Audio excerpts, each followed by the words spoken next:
Cette fois, c'est bon. La campagne pour la primaire de la droite et du centre commence aujourd'hui. C'est avec Jean-François Copé, qui est un des concurrents à cette primaire que nous sommes aujourd'hui, qui est député maire de Meaux, en Seine-et-Marne.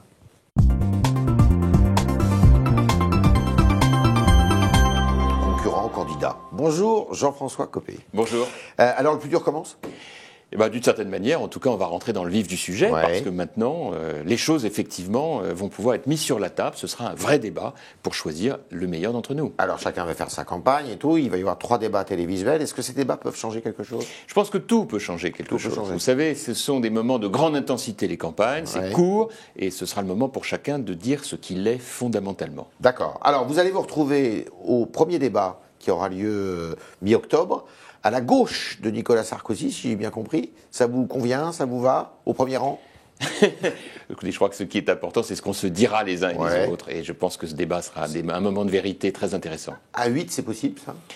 Écoutez, on verra bien. Oui, d'accord. Sur quoi vous allez axer plus particulièrement vous-même votre campagne ? Moi, je vais l'axer sur un message très simple. Je veux faire la rupture. En 2017, c'est un mot que Nicolas Sarkozy n'a pas fait en 2007. Il nous avait promis qu'il allait faire cette rupture. On y a tous cru.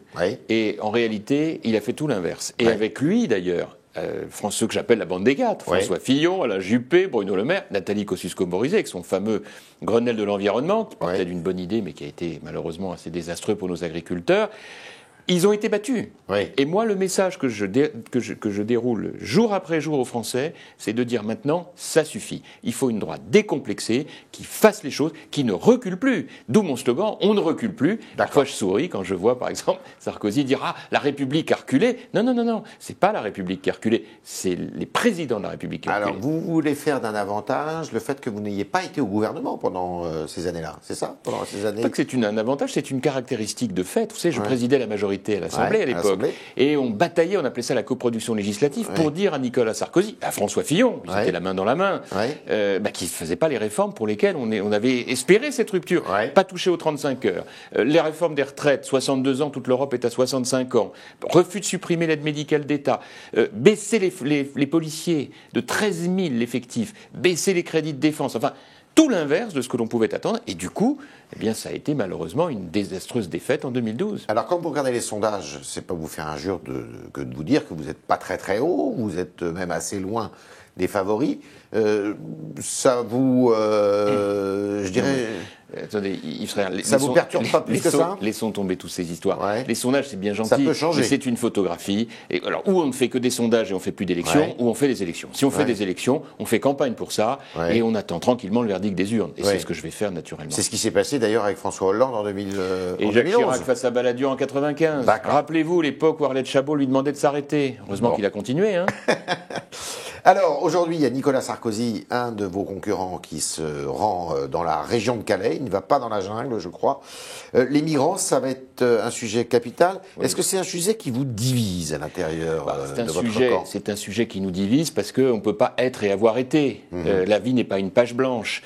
Que ce soit Nicolas Sarkozy, que ce soit François Fillon, que ce soit Alain Juppé, ils ont été en charge. Qui a signé les fameux accords du Touquet qui sont à l'origine de tous nos problèmes ?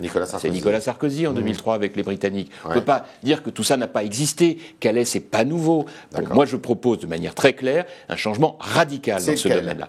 Il faut qu'en 3 mois, je dis bien en 3 mois, et c'est là où l'absence de volonté politique du gouvernement actuel est désastreuse, il faut qu'en 3 mois, on ait répondu à la situation de chacun de ces migrants, ceux qui sont éligibles ou non au droit d'asile. Mais il y en a des nouveaux qui arrivent tous les jours aussi. Mais ça, c'est l'autre problème, celui des contrôles des frontières. Et pour cela, il faut déterminer un lieu spécifique, pourquoi pas une caserne militaire, dans lesquelles on les met les uns et les autres pour avoir des réponses à chaque situation. Certaines sont tragiques, d'autres sont de nature différente. Je parle des migrants.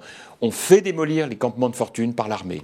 Et enfin, 3e point, on va à Londres renégocier les accords désastreux du Touquet, parce que les Britanniques doivent participer à la prise en charge. Et ceux qui ne sont pas éligibles au droit d'asile on les reconduit à la frontière. Bien entendu. Et pourquoi on ne le fait jamais, ça? On ne le fait jamais parce qu'on a la main qui tremble, Yves Tréhard. On est tremblant, parce qu'on a peur de tout, alors qu'en réalité, c'est le devoir de préserver la République, de le faire de façon humaine, mais juste. Vous êtes en désaccord avec Xavier Bertrand, alors qui, lui, dit on peut les répartir sur le territoire. Mais qu'il y ait ensuite, pour ceux qui sont éligibles au droit d'asile, une répartition organisée, mais à condition qu'elle soit organisée, c'est-à-dire avec des encadrants. Oui. Aujourd'hui, on livre les gens à eux-mêmes sans prévenir les maires, je le vois à mots, et on se retrouve dans une situation qu'on ne peut pas gérer. C'est irresponsable. Alors, Nicolas Sarkozy a créé la polémique il y a 24 heures en disant « Dès que vous devenez français, vos ancêtres sont gaulois ». Comment vous l'interprétez, cette phrase? C'est un de ces innombrables pièges absurdes que Nicolas Sarkozy adore tendre au petit monde merveilleux qui pétille à Paris. Ça n'a strictement aucun intérêt. Auquel les journalistes appartiennent, je dois dire que alors là, vraiment, mais tous à pieds joints. Et alors, est-ce qu'on est gaulois, est-ce qu'on n'est pas gaulois? Et oui, mais mon grand-père est pied noir, dit un candidat. Et puis oui, mais ma grand-mère est brésilienne. C'est grotesque. Et je regrette que Nicolas Sarkozy, qui disait exactement l'inverse il y a 6 mois, qui expliquait dans un discours, je crois que c'est vos confrères de Libé qui ont raconté ça, on ne va pas leur refaire le coup de nos ancêtres sont les Gaulois. Ouais. Le même d'ailleurs qui nous a dit il y a 1 an, nous avons des traditions chrétiennes, des racines chrétiennes. Bon, tout ça est ridicule. Parce que pendant ce temps-là, le débat de fond n'est pas posé, qui est celui de l'avenir. Qu'est-ce qu'il faut faire? Moi, je propose, très concrètement, puisque le problème c'est celui de la nationalité et de la réussite de son assimilation en France, à partir de là, il n'y a pas 36 solutions. Il faut supprimer le droit du sol. Ce que jamais aucun candidat n'a jamais eu le courage d'évoquer à droite. Hervé Mariton sur la même ligne. Eh ben alors très bien, ça, nous serons deux. La suppression du droit du sol pour y substituer une nationalité d'adhésion. C'est ça qui donnera... À l'âge de 18 ans, on dit c'est-à-dire, ma proposition, elle est très simple. Si vous êtes né de parents français, le droit du sang, bien entendu, ce qu'on appelle le droit du sang s'applique. Si vous n'êtes pas né de parents français, à l'âge de 18 ans ou de 16 ans, 18 ans, ça me paraît être la majorité, ça a du sens. On doit montrer son adhésion à la France. Ça veut dire ne pas avoir de casier judiciaire, parler le français correctement, ça veut dire adhérer aux valeurs de la France. Et ainsi, c'est une demande, une adhésion. Et il faut naturellement compléter cela par un travail éducatif pour tous les enfants, d'ailleurs, qui, dans nos écoles, doivent, et c'est ce que je préconise, pouvoir chanter la Marseillaise à intervalles réguliers devant le drapeau tricolore, avoir l'uniforme de leur école, et je propose la création d'un service national obligatoire de 6 mois pour les jeunes gens et les jeunes filles. Et ainsi, recréer ce lien. Mais plutôt que... Service national, pas un service militaire. Service national. Dans lequel la dimension militaire serait naturellement très importante, de 6 mois. Bon. Ça coûte combien, ça? Écoutez, moi je l'ai chiffré à 3 milliards d'euros. C'est donc un énorme projet de vie qu'il faut mettre en place, dans lequel, si je suis élu président de la République, je mobiliserai la nation. Et vous les accueillez où, ces jeunes, alors? Parce qu'il y a beaucoup de casernes qui ont été désaffectées. L'idée, c'est... Non, mais c'est pour ça que je dis que c'est un véritable projet national. C'est-à-dire qu'à ce moment-là, on met vraiment la mobilisation de tous les Français, et donc ça veut dire l'armée, qui aura un rôle très important. Je suis convaincu que le rôle de l'armée est majeur dans ce domaine. Et comme je préconise un virage sécuritaire, dans lequel je dis maintenant, ça suffit, nous avons 33% de nos dépenses sur le PIB pour le social et 3% pour la sécurité. Il faut inverser les choses. Donc l'idée, c'est ce que je préconise, c'est un virage sécuritaire dans lequel je dis, il faut réarmer la France. Réarmer sur le plan sécuritaire, sur le plan économique et sur le plan moral. Bon. Donc nous avons un vrai plan de bataille que je propose et qui est en rupture, c'est le cas de le dire, avec ces débats stupides auquel Nicolas Sarkozy nous impose de devoir nous livrer. La semaine dernière, ou il y a 3 jours, c'était « l'homme n'est pas responsable du réchauffement climatique ». C'est l'inverse. Vous savez très bien pourquoi il fait ça, non? Je le redoute. C'est-à-dire qu'en fait, il va aller chercher l'électorat qui est reparti au Front National. C'est vraiment avoir une piètre idée de la mentalité des Français, que de penser qu'ils vont les uns et les autres tomber dans ce panneau. Vous croyez que les gens qui votent Front National, c'est simplement sur des clichés aussi absurdes? Ils votent Front National parce qu'ils en ont marre des partis de gouvernement, de droite comme de gauche. Qu'est-ce qu'ils nous disent? Ils nous disent, vous n'avez jamais de résultats. Vous, la droite, vous faites jamais les réformes qu'on vous a demandées. Et donc, ils en ont marre et ils vont voter Front National sur des élections pour dire maintenant, ça suffit. Et moi, Yves Tréhard, mon combat, il est de dire, faisons la droite décomplexée, c'est-à-dire la droite assumée. Pas une droite extrémiste, une droite qui fait ce pourquoi elle a été élue. Et donc, évitons ces débats ridicules pour aller à l'essentiel et au concret.